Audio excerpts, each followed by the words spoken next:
How do you solve the problem of making a video about the world's longest escalator interesting? You did the Q&A you had planned for episode 1 but couldn't get around to.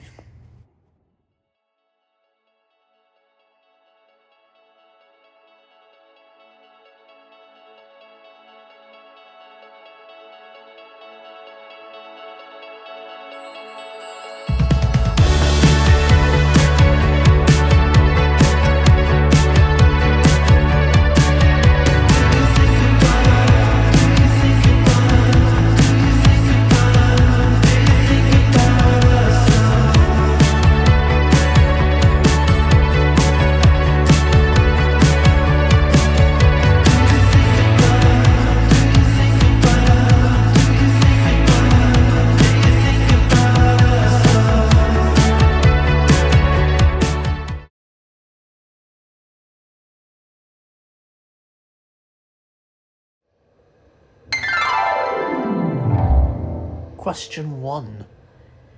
Is that Welsh in your accent? You sound a bit Welsh sometimes. Get ready for a potentially long-winded answer on this one. No, I'm not Welsh. Ooh, look at that escalator. That's not the main one, though. No, I'm not Welsh. I did live there for a while as a child and as a teenager. I do speak Welsh fluently, although I haven't had to for a while. Dwi yn gallu siarad Gymraeg. I went to a Welsh language high school for a little while until I was excluded by an insane head teacher who believed I was Satan, which will make for some fascinating autobiography content at some point in the future, I'm sure. No, not Welsh. I'm actually Anglo-Scottish, despite the accent. I live in Edinburgh at the moment, but I've also lived in Malaysia, Malta, Australia. Question 2. What vloggers do you like and what vloggers don't you like? This is potentially where it could get a bit bitchy.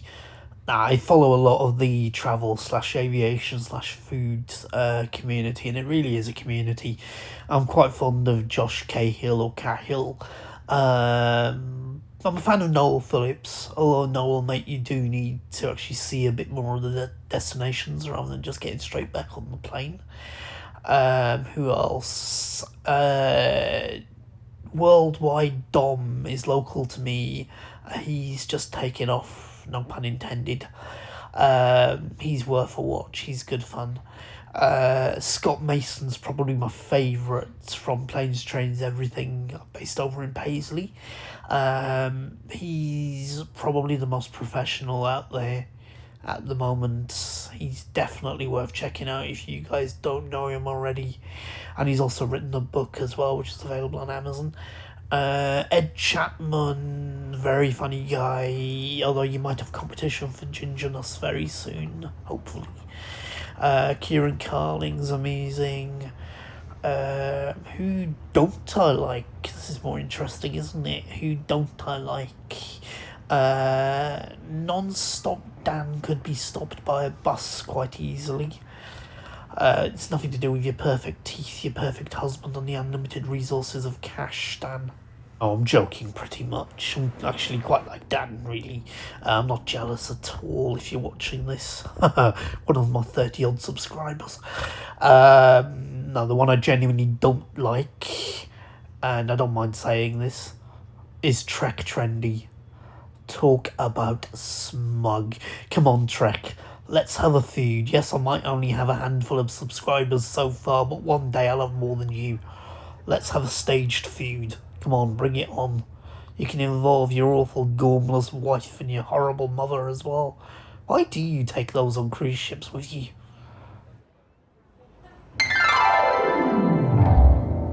Question 3. What are your plans for the channel?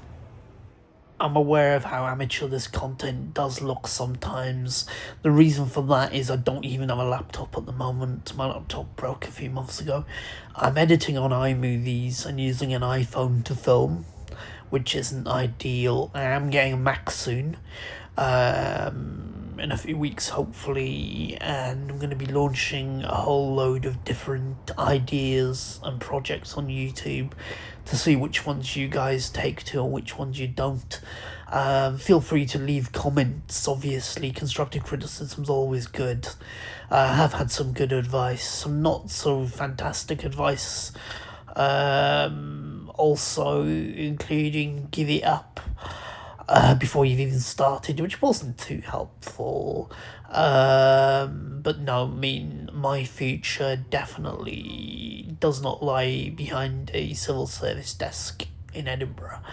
Can't talk too much about my day job, obviously. But no, that's not the future. Before I went to university, I went to uni late. Before I went to uni, I lived in Southeast Asia. I basically hustled for a living. I'd like to get back to that. Not the hustling, but I'd like to get back to the life, pretty much sort of being able to divide my time between a home and being nomadic, but this time earning a decent living. I'm a lot older now. I'm a lot sort of wiser and fatter and just basically older. So yeah, I mean, like I said, I'm going to be launching a whole load of new ideas and projects to see which ones work. One thing, I'll talk more about these as they happen. I'm going to be eventually launching something called Studio Adrian, which will be related to my degree in script writing. But that one is a major project. I'm going to tell you more about that soon, when we have the software to actually do it. I also want to do a couple of animated documentaries on things like folklore that interest me. Already got the scripts written for some of these. Look into like the sort of history and folklore behind things like duendes, dragons, unicorns, basically mythology.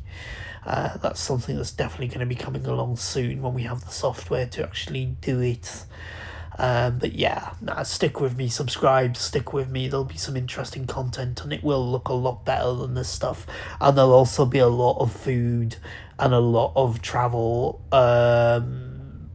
Pretty much like this, but hopefully more professional. And yes, I do need to do more pieces to camera. I've been advised this by a few people. I bought a selfie stick to use for this trip from Argos, and it snapped 2 minutes after I got it out of the box, literally a couple of days before this trip, so that wasn't helpful. I don't like to do my face to camera too much. Yes, I know I was an actor a very long time ago, and I know I was all over the media and the press back in the early 2000s, but for a little while. But, you know, I'm older now. I do look like NYPD Blue's guest monster of the week. I'm not creepy, but I do have that sort of face, unfortunately. I was once cast in a role where I had to look through a window at a woman repeatedly while she looked horrified and completely creeped out by me. I was being paid for the acting job, but I can't say it was my most self-confidence boosting assignment. Question 4. What are your favourite and least favourite countries? Can you top a country that has an escalator that lasts for about 50 miles? Firstly then, countries that I've especially really liked, and I've been to a few. Singapore, always up there, always going to class Singapore as my favourite. It's such a special little city-state. It's got this humid, steamy climate that just suits it, and the food is fantastic. A whole bunch of sort of culinary foodie people on this small little landmass, and everything is so clean, polite. It's just brilliant, and there's so much to do in Singapore. People see it as a sort of stopover on the way to Australia, but there's more than enough to do in Singapore for at least a week. It's even got fantastic beaches that are overlooked. Just a good place. Just, yeah, love Singapore. As the countries, it's a bit of a pattern in that the countries I like to tend to be in this part of the world. I'm in Taiwan at the moment, Taipei. I like Taiwan. Hong Kong, probably my second favourite. It was my bucket list destination to visit. Unbelievably, no idea how, but I hadn't visited Hong Kong until just last week. And I'd always known Hong Kong was going to be like in the top 10. Just such a me city. And yeah, straight into second. Love Hong Kong. Just the vibrancy, the energy to the place. Just really good fun. Hard work with the people sometimes, but friendly in the same way. I enjoyed Hong Kong. Moving over to Africa, I quite enjoyed Ethiopia in 2017. Actually, I really enjoyed Ethiopia in 2017. In a different way, though, to Southeast Asia. I mean, Singapore, Hong Kong, Taipei, obviously very developed, easy to get around, very sophisticated. Ethiopia was basic in parts, to say the least. Quite sad in other bits, with sort of malnourished people inside big cities and stuff, but got some interesting stories from Ethiopia. I was not expecting to find myself in a relationship with a local Ethiopian, but I did, and we'll talk about that another time. So Ethiopia, quite fond of Ethiopia. Again, good food, quite interesting food. Georgia, like Georgia. Again, good foods. There's a bit of a pattern, isn't there? Vibrant people, Georgian people are lovely.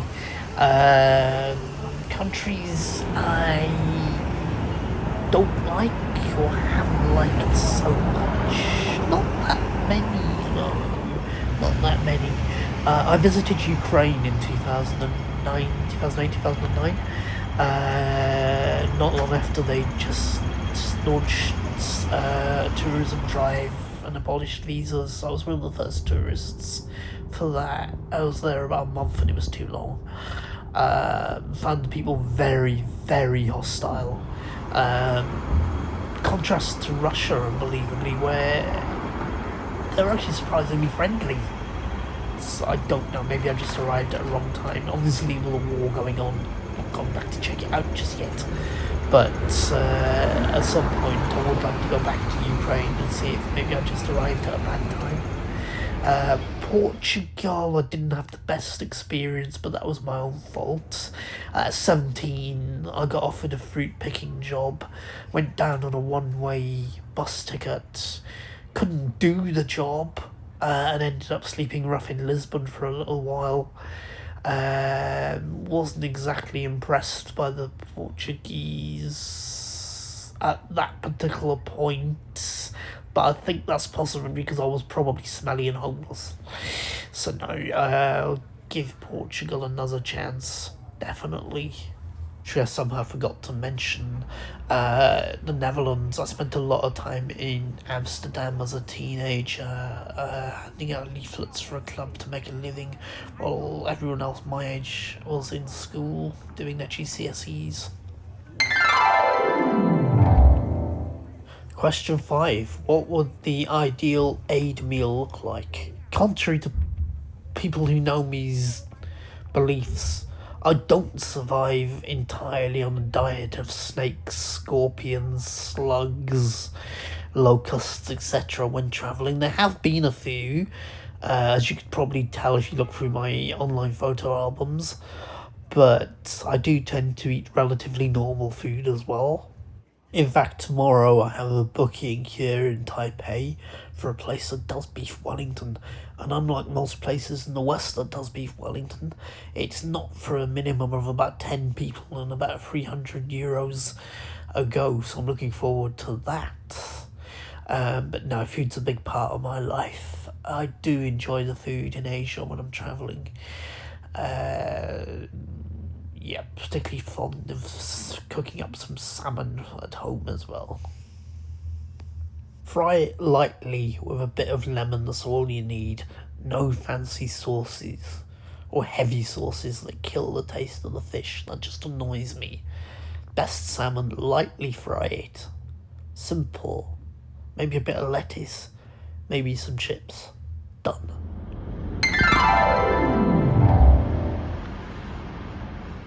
Question 6. Why didn't you capitalise on your brief fame in 2001? Pretty much because I was too young for it and it took me by surprise. One day I was just a normal teenager and the next I was all over the media across the... Literally, we went actually global. There wasn't even a particularly sensible reason behind it. I didn't enjoy it at the time either. This was just pre-social media. If it had been today, I would probably be a millionaire. I made a fair bit in a short amount, which I blew travelling in the space of a few weeks. But there were talks to do Big Brother and stuff, early Big Brother and stuff, which didn't come to anything. Question 7. What is the most extreme thing you've put in your mouth? Ooh, There's a presenter on France 24, used to be rather friends, but anyway, most extreme thing would probably be I accidentally ate dog in China in 2014. It was accidental. I'd eaten half of it, so I had to finish it.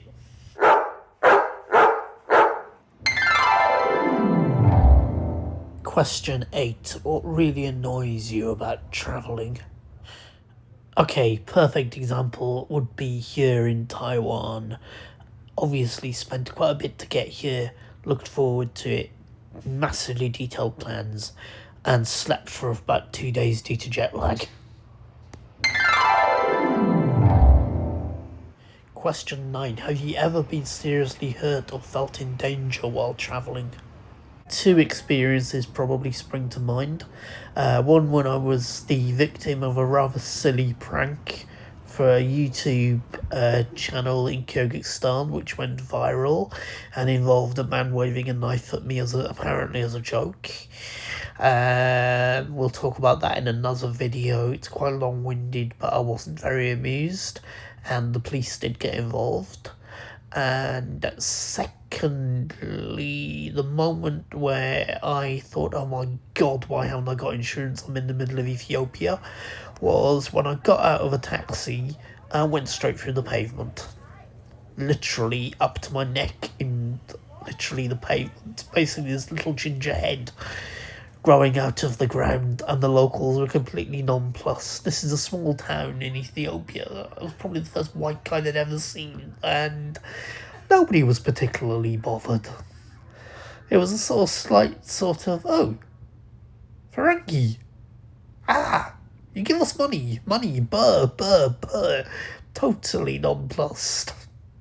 But that summed up Ethiopia. It was quite amusing. Luckily, I did eventually make it out of the hole in the ground, slightly bruised, and didn't need to actually check into an Ethiopian hospital as a patient. And finally, number 10. How do you afford your trips? You must be rich. Not at all. I grew up literally dirt poor. We lived in the slums. That poor has still got to travel. There are ways to do it. You just have to fly as many budget airlines as possible and stay in cheap hotels/hostels. Easily done.